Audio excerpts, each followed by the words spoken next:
So if we can step back, even though we don't like it, and allow it to be and say, it is what it is, and I can get through this, that's one way that we can actually take some of the edge off of the pain that we experience.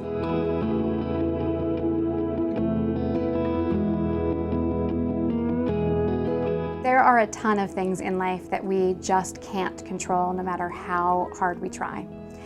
So I teach all of my patients a skill called acceptance, or radical acceptance.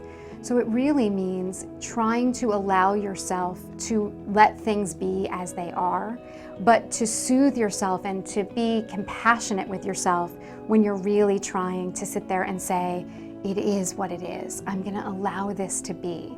I'm not gonna try to change this or fight with it.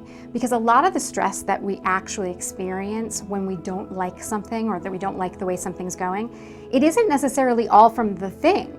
It's often from this struggle that we experience in wishing it were different, or wanting it to be different, or saying, why can't it be different?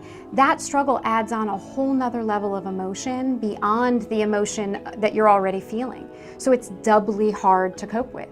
So if we can step back, even though we don't like it, and allow it to be and say, it is what it is, and I can get through this, that's one way that we can actually take some of the edge off of the pain that we experience.